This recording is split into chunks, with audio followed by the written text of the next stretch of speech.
harka fuunee dhaggeeffattootaa fi daawwattoota chaayinaal Fuwaad Show jalatti argamtan duraan dursinee nageenyi keenya ulfinaa fi jaalala bakka jirtan maratti isin bira hagahu jechuun seenaa paartiituu isiniif qabannee dhihaannee jirra. Seenaa dhugaarratti hundaa'e kan qabannee isiniif dhufnu paartii itti aanuun akka nu heddan sabskraayib godhachuudhaan chaayinaala keenya akka nu hordoftan isin beeksifna.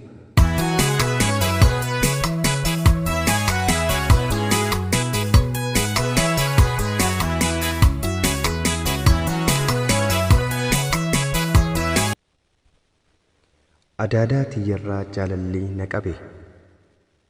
Maqaan kiyyaa Liiban Ahmadin jedhama.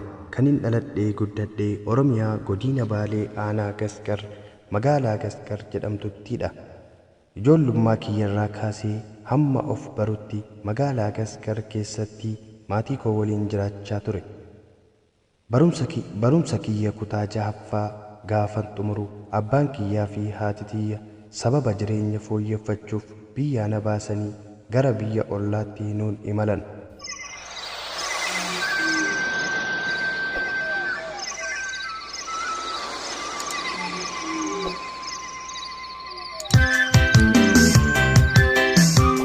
Biyyi nuti itti baqannes Keeniyaa jedhamti.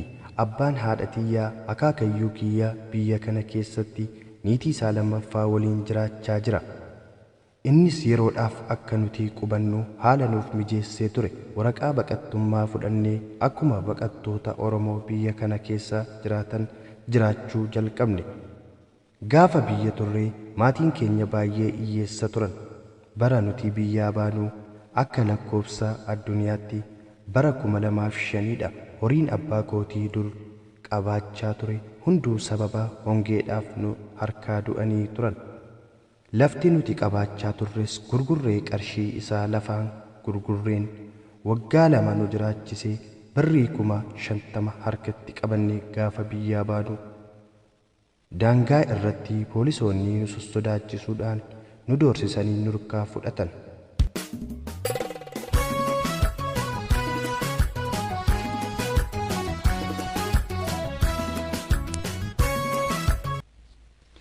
Silas imimmaan hiyyeessaa hin qooruu akkuma biyya keessatti rakkachaa jiraachaa turre biyya ambaa kana keessattis rakkachaa jirra. Magaalaa guddittii Keeniyaa Naayiroobii kan jedhamu keessatti harmeen koo shaayii gurguraa galii xiqqoodhaan nu jiraachisaa jirti. Abbaan kiyyaa dur barnoota amantaa waan qabuuf biyya kanatti carraa barsiisaa amantaa ijoollee Somaaleedhaa hojjechaa jira. Garuu warri isaa hojjechiisan yeroo tokko mindaa guutuu hin laataniif ji'a tokko namaaf kaffalanii ji'a tokko immoo ji'a dhufutti siif daballee kennina jedhanii abbaa kiyya sossobaa turan.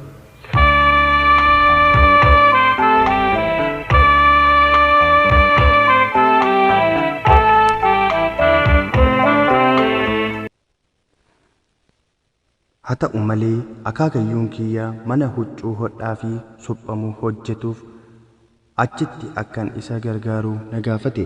Anis tole jedheen isaaf hojjechaa ture. Yoo xiqqaate ji'atti qarshii biyya kanaa shilingii 1,000 naa kenna ture. Dubbiin dheerateef harreetti hin fe'an jedha Oromoon yeroo mammaaku. Akaakayyuu kiyyaa mucayyoo bareedduu tokko qaba. Mucattiin kunii fi haati tiyyaa obboloota masaanuu waliin taa'anii mucattiin kun umuriidhaan anaan hiriyaa taati malee anaa ol ta'uu hin dandeessu. Mana huccuu kanattis wajjumaan hojjenna. Anaaf garuu adaadaa akka taatee sirriitti naaf gala. Gaafa nyaata nyaannu wajjin nyaanna. Manatti hogguu gallus illee walumaan taphachaa turre. Taphannee qoosna. Gidduutti waan tokko nu gidduutti waan tokkoyyuu tasuma ni uumama jedhee yaadee hin beeku.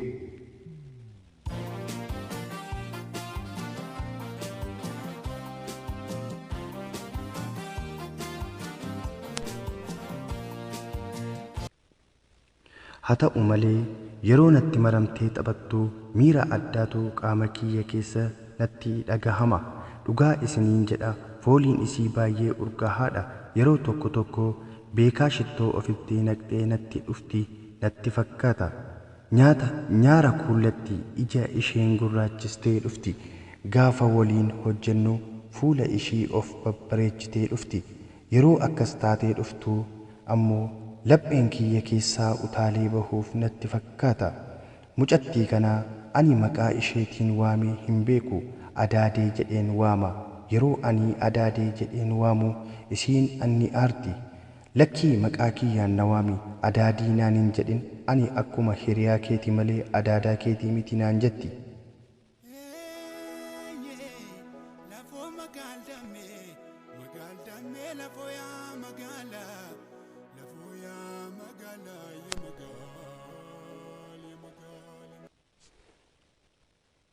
Maqaan ishee Maariyyamaadha. Maariyyamaa Maaruu jedheen waama. Yeroo hundaa akaakayyuun keenya yeroo suuqii nutti dhiisee anaaf ishii hojii dhiisnee oduu oofna. Ganama irraa kaasee hanga galgalaatti suuta hojjechaa waliin kolfaa waliin qoosaa walitti foggoraa oolla. Yeroo ani kolfuu ilkaan kee baay'ee bareeda jetteefaa boqoo maddii kiyyaa na dhungatti. Hidhiin ishee gaafa boqoo kiyya tuqu qaamni kiyya guutuun tarshaa jedha.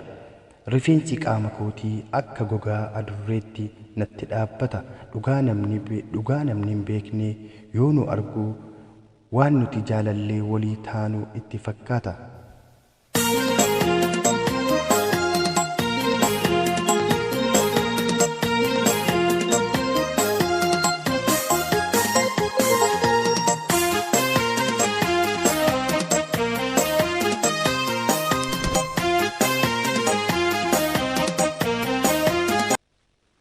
Osoma akkanatti jiraannu gaaf tokko hojiin baay'ee nutti cimee akaakayyuun keenya anaa fi Maaruu akka suuqii bullee hojjennu nu gaafate.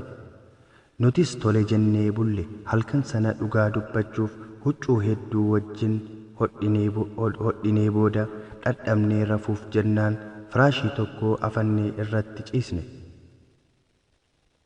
Walitti siqannee wajjin osoo haasa'aa jirru ani suuta morma ishee jala seeneen dhungadhe. Isheenis seeqqattee nan dirqisiisin jettee kolfiti. Anis irra deddeebi'een morma ishee dhungachaa ture. Booda isheenis na dhungachuu eegalte. Karaa dhiibuu lafa dhokoo ce'uun of eeggataniitu nama gara hansaa madaa'ee walii dhukkubsataniitu. Booddee dubbiitu dhufe. Qaamni saalaa kiyyaa akka eegee sangaa fincooftuutti natti dhaabbate. Akka tasaa ta'ee isheen otoo natti maramtuu qaama kiyya tasaan tuqxe. Kan ana ajaa'ibu yeroo qaama saalaa koo akkasitti ol kaatee argite maaliif akka callistee hanga amma gaafii natti ta'e. Yeroo sanaa osoo isheen ofirraa achii na darbitee ani qabee ishee waliin qunnamtii saalaa hin raawwadhuun ture. Sadarkaa maraatummaas irra hin ga'uun ture. Waan ani ishee hin goone hin jiru. Durbummaa akka qabaattes natti himtee turte. Akka dhoksaadhaan na jaallachaa turtes natti himuu jammarte.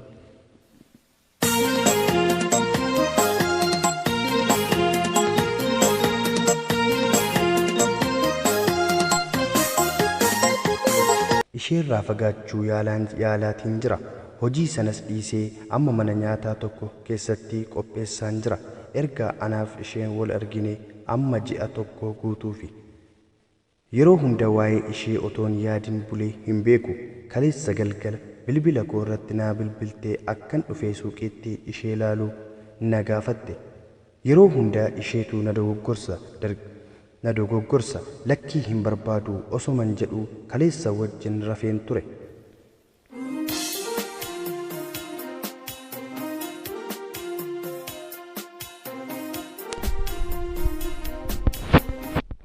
Xalayaa kiyya kanas nama saalfachiisa jettanii yoo naaf dubbachuu dhiistan ammoo akkan adaadaa kiyya waliin jaalala dhoksaa kana itti fufuu barbaaddan jechuudha.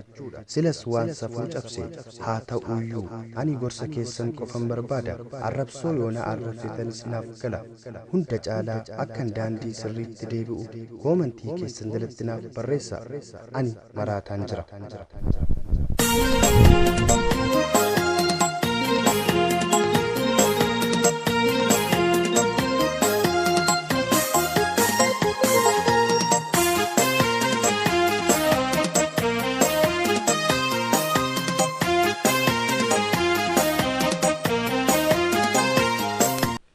dhaggeeffattoota keenya seenaa dhugaarratti hundaa'ee xalayaa paartii sadaffaa isiniif qabannee hanga dhufnutti nagaa fi fayyaa guutuu umurii dheeraa isiniif hawwina.